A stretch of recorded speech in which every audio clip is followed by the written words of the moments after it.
السلام علیکم، میرا نام ہے شاہزب ظفر اور آپ دیکھ رہے ہیں میرا یوٹیوب چینل جابز اسٹیشن۔ آج میں آپ سے شیئر کرنے جا رہا ہوں محمد عمیر صاحب ہیں جن کا تعلق ڈسٹرکٹ سیالکوٹ سے ہے۔ وہ ریسنٹلی اسسٹنٹ سب انسپیکٹر ان فیڈرل انویسٹیگیشن ایجنسی FIA اس میں ASI ریکمینڈڈ ہوئے ہیں۔ محمد عمیر صاحب کو سب سے پہلے بہت مبارکباد دیتا ہوں میں ان کو۔ 19 اپریل کو جو ہے وہ FIA کی طرف سے ریکمنڈیشن لیٹر ریسیو ہوا، تو میں چاہ رہا تھا کہ محمد عمیر صاحب جو ہے وہ اپنا FIA کا جو انٹرویو ان کا کنڈکٹ ہوا تھا وہ انٹرویو ایکسپیرینس ہم سے شیئر کریں۔ جی محمد عمیر صاحب، سب سے پہلے تو آپ کو بہت بہت مبارکباد کہ آپ ASI ریکمینڈڈ ہوئے ہیں۔ اور میں اپنے ویورز کو ایک بات بتانا چاہ رہا ہوں کہ محمد عمیر صاحب کے ASI میں ریٹرن ٹیسٹ سکور جو ہے وہ آل اوور پاکستان میں سب سے زیادہ جو ریٹرن ٹیسٹ ہے وہ محمد عمیر صاحب کا۔ جی عمیر بھائی، کائنڈلی اپنا انٹرویو شیئر کیجیے گا۔ السلام علیکم شاہزب بھائی۔ میرا نا ASI کا FAE کا انٹرویو 29 مارچ کو ہوا تھا، اور ہمارا آلموسٹ نا تقریباً یہ لگا لیں کہ لاہور زون میں ہوا ہے، اور اس میں جو جتنے بھی کینڈیڈیٹس اوپن میرٹ میں لاہور زون میں تھے نا، آلموسٹ 35 ہوں گے ان سب کا، یعنی کہ اس سیم ڈے تھا۔ تو انٹرویو کے لیے ٹائمنگ تو 8 بجے دی ہوئی تھی انہوں نے، تو لہٰذا ہم تو ٹائم پہ پہنچ گئے تھے۔ ویسے میرے مارکس جو تھے نا وہ الحمدللہ آل اوور پاکستان میں پہلے نمبر پہ تھے، لیکن یہ ہے کہ انہوں نے پتہ نہیں الفابیٹیکلی یا کوئی اس طرح سے آرڈر سے کی ہوئی تھی ترتیب کہ میرا نا لاسٹ پہ نمبر آیا۔ تو ہم سے پہلے ویسے انٹرویو جو ہے نا وہ SIs کے ہوئے، یعنی سب انسپیکٹرس کے، تو سب انسپیکٹرس کے تقریباً ختم ہوئے ہیں 2 بجے انٹرویو۔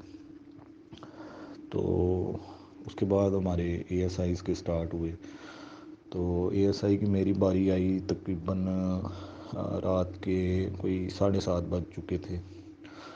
تو میں ویسے اتنا سٹیل نہیں ہوا، میں فریش ہی تھا، تو میں گیا ہوں روم میں، بیٹھا ہوں، اجازت لیے بیٹھا ہوں، تو مجھے کہتے ہیں سر کہ اب پینل جو تھا وہ تقریباً اس میں جو ہے نا وہ 5 لوگ تھے، ٹھیک ہے نا، یعنی کہ 4 میل ممبرس تھے جن میں ایک چیئرمین تھے، اور میرے خیال میں 3 ڈائریکٹرس تھے اور ایک فیمیل ممبر تھیں۔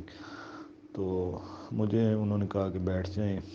اس کے بعد چیئرمین سر نے کہا کہ انٹروڈیوس یور سیلف، تو انہوں نے چونکہ مجھے انگلش میں کہا تھا کہ انٹروڈیوس یور سیلف، لہٰذا میں نے انگلش میں نا اپنا انٹروڈکشن انہیں کروایا۔ تو انٹروڈکشن میں نے انہیں بتایا تھا کہ میں نے نا کیمسٹری پڑھی ہوئی ہے، یعنی BS آنرز میں نے کیمسٹری میں کیا ہوا ہے۔ تو سر مجھے کہتے ہیں جو AD صاحب تھے بیٹھے ہوئے سائڈ پہ، وہ مجھے کہتے ہیں کہ بیٹا آپ نے کیمسٹری پڑھی ہوئی ہے، تو جو آئس نشہ ہوتا ہے اس کا کیمیکل فارمولا کیا ہوتا ہے؟ میں نے کہا سر سوری، مجھے اس کا آئیڈیا نہیں ہے۔ تو اس کے بعد نا اچانک میم نے دوسرا کویشچن مجھ سے کیا، انہوں نے کہا کہ سیل کی کرنسی کیا ہوتی ہے؟ تو وہ میں نے انہیں بتائی کہ تھوڑا سا سوچ کے میں نے انہیں بتائی کہ ATP ہوتی ہے۔ مجھے کہنے لگی کہ ATP کیا ہوتا ہے؟ میں نے اس کو انہیں بتایا کہ ایڈینوسین ٹرائی فاسفیٹ۔ اس کے بعد چیئرمین سر نے مجھ سے پوچھا کہ سیل کا پاور ہاؤس کیا ہوتا ہے؟ میں نے انہیں بتایا کہ مائٹوکونڈریا ہوتا ہے۔ اس کے بعد مجھ سے 1935 کے ایکٹ کے بارے میں پوچھا، تو وہ میں نے انہیں نا بریف سا بتایا کہ اس میں ڈائیارچی وغیرہ جو ہے نا وہ اینڈ ہوئی تھی، اور اس بیس پہ پھر آگے نیکسٹ تقسیم ہوئی تھی، اور مطلب الیکشنز وغیرہ ہوئے تھے، تو یہ میں نے انہیں بتایا۔ تو اس کے بعد مجھے کہتے ہیں کہ بیٹا حجر اسود جو ہے اس کا ریئل کلر کیا ہے؟ میں نے انہیں بتایا کہ سر اس کا ریئل کلر تو وائٹ تھا، لیکن میں نے یہ کہیں پہ نا پڑھا ہوا ہے، شاید حدیث ہے یہ، مجھے ایگزیکٹ یاد نہیں ہے، لیکن میں نے پڑھا ہوا ہے کہ لکھا ہوا تھا کہ انسانوں کے گناہوں نے جو ہے نا اسے بلیک کر دیا، لیکن جب وہ آیا تھا، جنت سے آیا ہوا ایک پتھر ہے، جب وہ آیا تھا تو وہ اپنی نا اصل حالت میں تھا، وائٹ تھا وہ. تو مجھے کہتے ہیں اچھا. تو اس کے بعد نا اس کے بعد مجھ سے کوئی یعنی انہوں نے نا کویسچننگ وغیرہ نہیں کی. تو اس کے بعد پھر جنرل ڈسکشن پہ آگے چیئرمین مجھے کہتے ہیں کہ ہاں آپ تو سیال کوٹ سے بلانگ کرتے ہو، تو وہاں پر تو ہمارا کوئی ریجنل آفس بھی نہیں ہے، تو ڈیوٹی وغیرہ کس طرح سے آپ مینیج کرو گے. تو میں نے انہیں بتایا کہ سر میں تو لاہور میں اسٹڈی کی ہے 4 سال، تو یہاں پر ہی میں نے اپنا بی ایس کیا تھا. مجھے سر کہتے ہیں کہ یہاں پر تو آپ اسٹڈی کرتے رہیے نا. میں نے کہا جی سر یہاں پر اسٹڈی کی ہے. تو میں نے کہا کہ سر میں اس کے علاوہ کراچی بھی رہا ہوں 3 سال بچپن میں. تو کہتے ہیں وہاں کیوں، کس سلسلے میں رہے ہو. میں کہا سر اس طرح گاؤں کا ماحول اچھا نہیں تھا، تو میرے چاچو ادھر ہوتے تھے، تو میرے پیرنٹس نے وہاں پر مجھے بھیجا کہ شاید وہاں پر جو ہے نا وہ اچھی اسٹڈی ہو جائے. کہتے ہیں اچھا. تو اس کے بعد میم بیٹھی ہوئی تھی، میم کہتی ہیں کہ آپ نے کیمسٹری ہی کیوں چوز کی تھی.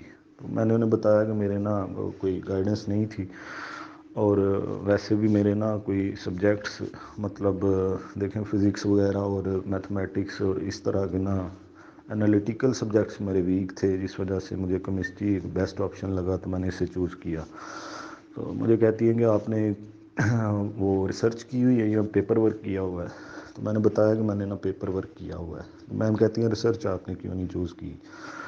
تو میں نے کہا کہ میم میرا ایم فل کا پلان نہیں تھا اس ٹائم، لہٰذا میں نے اس وجہ سے ریسرچ نہیں کی، میں نے پیپر ورک کی کیا ہے. تو میم کہتی پیپر ورک میں آپ نے کوئی کی ہے مطلب کیمسٹری میں کوئی ڈیولپمنٹ. میں نے کہا کوئی ڈیولپمنٹ وغیرہ تو نہیں کی، کیونکہ ہماری یونیورسٹیز جو ہیں وہ کیونکہ ایک گورنمنٹ یونیورسٹی ہے ہماری جہاں سے میں نے بی ایس کیا تھا اپنا، تو وہاں پر ایز سچ اتنا کوئی پریکٹیکل ورک وغیرہ نہیں کروایا گیا. ہاں پیپر ورک میں نے اچھا پرفارم کیا تھا. تو یہ میں نے انہیں بتایا. تو اس کے بعد مجھے سر کہتے ہیں کہ آپ کو کمپیوٹر آتا ہے. میں نے بتایا کہ مجھے سر کیز بیسک کیز اور فنکشن وغیرہ سارے آتے ہیں اور ان کو یوز کر لیتا ہوں، لیکن کیونکہ میں تو ایک نیچرل سائنسز کا بندہ ہوں، لہٰذا مجھے اتنا نہ ڈیپتھ میں اس کا آئیڈیا اور نالج نہیں ہے. تو میم بھی کہتی ہیں کہ آپ ٹائپنگ کر لیتے ہو. میں نا تھوڑا سا مسکرایا، میں نے کہا نہیں میم ٹائپنگ تو نہیں مجھ سے ہوتی. میں نے ریسنٹلی ایک یو ڈی سی کے لیے انٹرویو دیا تھا، وہاں پر میری ٹائپنگ سپیڈ اتنی کوئی خاص نہیں آئی تھی. تو اس کے بعد میم کہتی ہے اچھا. تو اس کے بعد مجھے سر بیٹھے ہوئے تھے، شاید وہ سیکریٹریز تھے. مجھے کہتے ہیں کہ اچھا بیٹا اگر فرض کرو کہ تمہارا کوئی سینئر ہے اور وہ تمہیں کہہ رہا ہے کہ تم نے باہر سے کوئی پیسے وغیرہ پکڑنے ہیں، تو اس پہ تمہارا کیا رسپانس ہوگا. تو میں نے کہا کہ سر میں نے تھوڑا سا مطلب مسکرایا. میں نے کہا سر میں سمجھا نہیں، آپ کی بات نہیں سمجھا میں. سر مجھے کہتے ہیں کہ مطلب سمجھ لو کہ کام اللیگل ہے، کہ باہر سے مطلب کوئی پیسے وغیرہ کسی کے کہنے پہ پکڑنے ہیں یا اس طرح. تو میں نے کہا سر کوئی اللیگل کام ہے تو پھر میں بالکل نہیں کروں گا، اور اگر لیگل ہے کام تو پھر میں کروں گا. تو سر کہتے ہیں کہ اچھا کیوں نہیں مطلب آپ کرو گے. میں نے کہا سر اس طرح تو یہ ہمارے ڈپارٹمنٹ ہے اس کے موٹو کے خلاف ہے، اور ویسے بھی میں تو ایک پیٹریوٹک نیچر کا بندہ ہوں. تو میں نے تو ہمیشہ اپنی کنٹری کا پہلے سوچا ہے اور اپنی فیملی وغیرہ کا بعد میں سوچا ہے. تو میں کس طرح اس اللیگل کام میں جو ہے وہ ہیلپ آؤٹ کر سکتا ہوں اپنے سینئر کی. تو کہتے ہیں اس طرح تو آپ سسپینڈ ہو جائیں گے اور گھر کے مسئلے مسائل ہو جاتے ہوتے ہیں، کیونکہ سینئر کی بات اوبے کرنا جو ہے بڑا ضروری ہوتا ہے. میں نے کہا سر بالکل اگر لیگل کام ہوگا تو بالکل ہم لا انفورسمنٹ ایجنسیز میں اسی وجہ سے ہوتے ہیں کہ اپنے سینئر کی بات کو اوبے کریں اگر وہ ہمیں رائٹ ڈائریکشن دے رہا ہے. تو میں نے انہیں یہ بتایا. تو اس کے بعد کہتے ہیں جی ٹھیک ہے. اس کے بعد مجھ سے پوچھا انہوں نے، جو ایک چیز میں پوائنٹ مس کر گیا ہوں، مجھ سے جاتے ہی نا پہلے ہی انہوں نے چیئرمین صاحب نے پوچھا تھا کہ آپ کا نا سب انسپیکٹر کا پیپر کیوں نہیں آپ نے انٹرویو دیا؟ تو میں نے کہا کہ سر اس طرح نا میری رننگ وغیرہ نہیں کلیئر ہوئی تھی انفارچونیٹلی، اس وجہ سے میں سب انسپیکٹر کا انٹرویو نہیں دے سکا، تو میں نے پیپر ہی نہیں دیا تھا اس کا۔ تو کہتے ہیں کہ اچھا آپ نے کانسٹیبل کا بھی دینا ہے انٹرویو؟ میں نے کہا جی سر کانسٹیبل کا بھی دینا ہے، کیونکہ وہ اے ایس آئی کی رننگ کلیئر کی تھی تو اس سے نیچے والی پوسٹ کی وہ آٹومیٹیکلی کلیئر ہو گئی تھی رننگ۔ تو یہ تھا میرا انٹرویو نا۔ تو اس کے بعد جو ہے وہ پھر سر نے کہا تھا کہ ٹھیک ہے آپ جائیں۔